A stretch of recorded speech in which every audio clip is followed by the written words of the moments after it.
hicieron las elecciones, en las cuales se eligieron a los electores de presidente.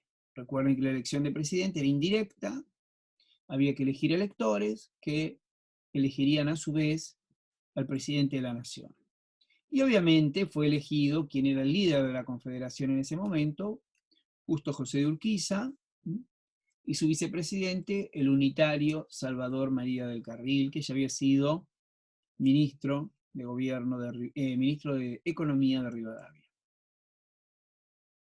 El 5 de marzo, este juramento, y fíjense que mucho tiempo después, en octubre, el 22 de octubre, se inaugura el Congreso de la Nación, el Congreso de Senadores y Diputados, con lo cual Urquiza gobernó todo este tiempo sin Congreso. También otro problema constitucional, ¿se acuerdan ustedes? Que la Constitución decía que la capital iba a estar en Buenos Aires, pero sin embargo, como eso no era posible, porque Buenos Aires es el otro estado, se instaló en Paraná, bajo los dominios, obviamente, de Justo José de Urquiza.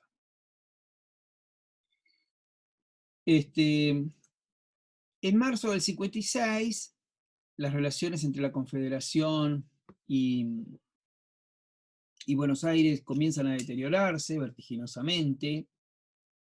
En julio, la Confederación dicta una ley por la cual se iba a beneficiar impositivamente a los buques que traigan mercaderías directamente al puerto de Rosario y no pasaran por Buenos Aires. Esto Buenos Aires lo ve como una provocación.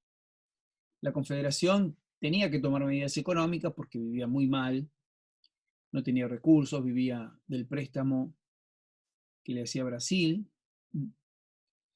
Luego, los conflictos que se dan en San Juan ocasionan un grave problema, porque los unitarios asesinan al general Benavides, aquel, no sé si recuerdan, en 1852, cuando Bernardo de Irigoyen va a entrevistarse con él para pactar, digamos, la nueva situación política del país después del derrocamiento de Rosas.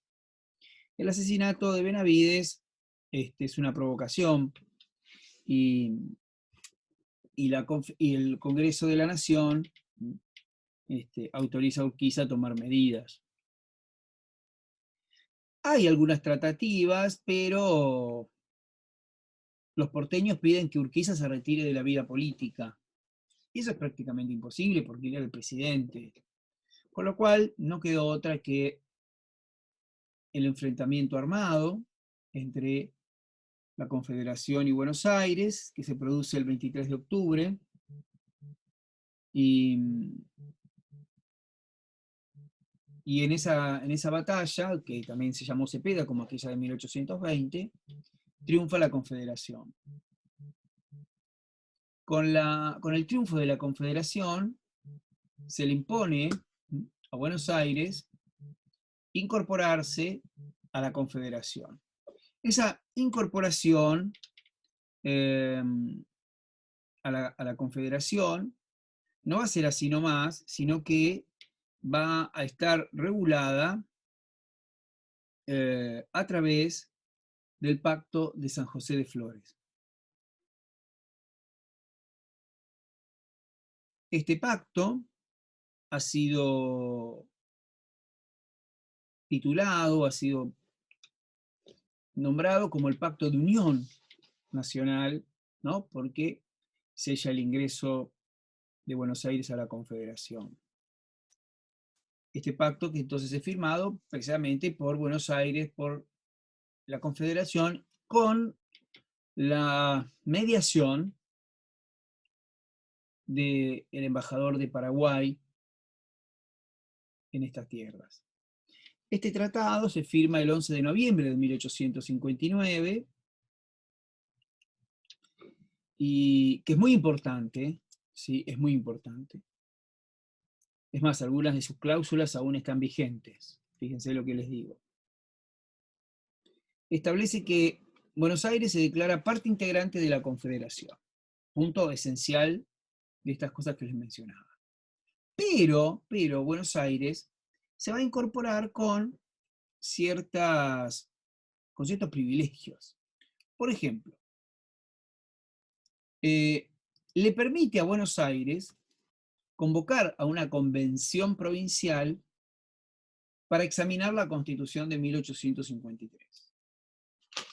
¿Sí? ¿Se entiende? Convocar a una convención para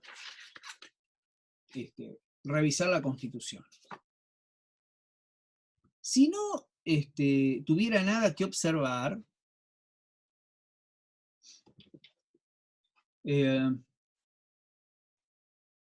directamente jurará la Constitución.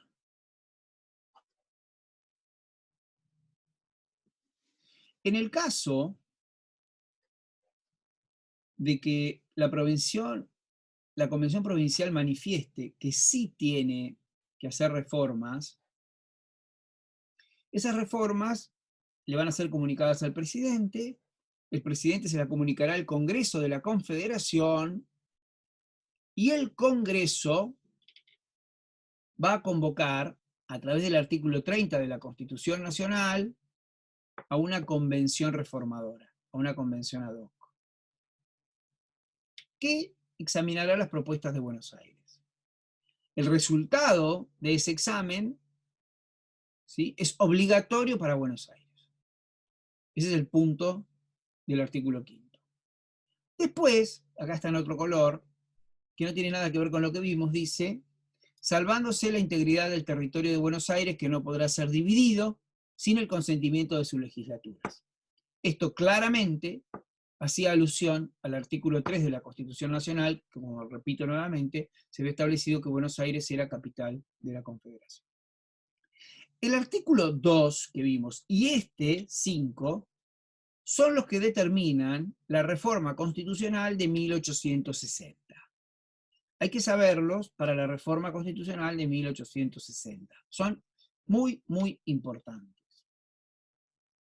Si tienen alguna pregunta con el 2 y el 5, háganmelas por favor, porque es el momento y es sumamente importante.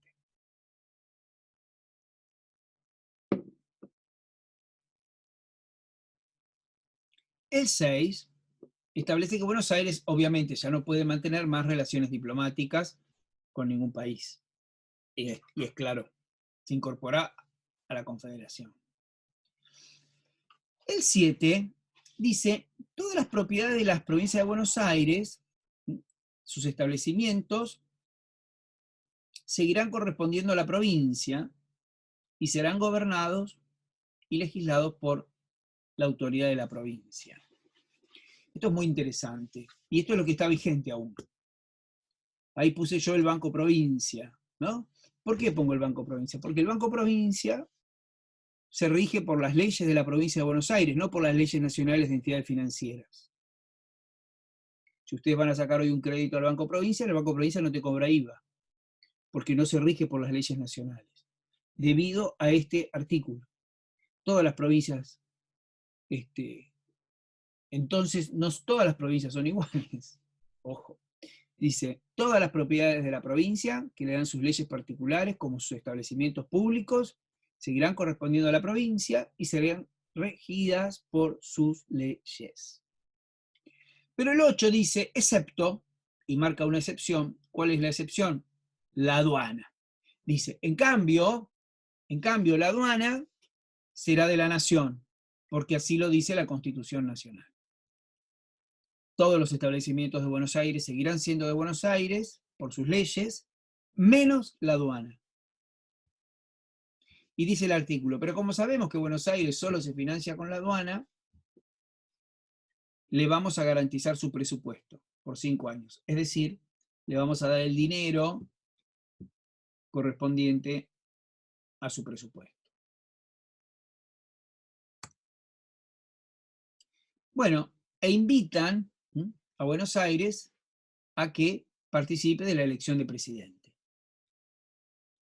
Se estaba por renovar Urquiza estaba por terminar su mandato y había que elegir nuevo presidente. Y lo invita a Buenos Aires a que haga la elección correspondiente, que no la va a hacer. Bien, y ahí se terminó el pacto de San José de Flores.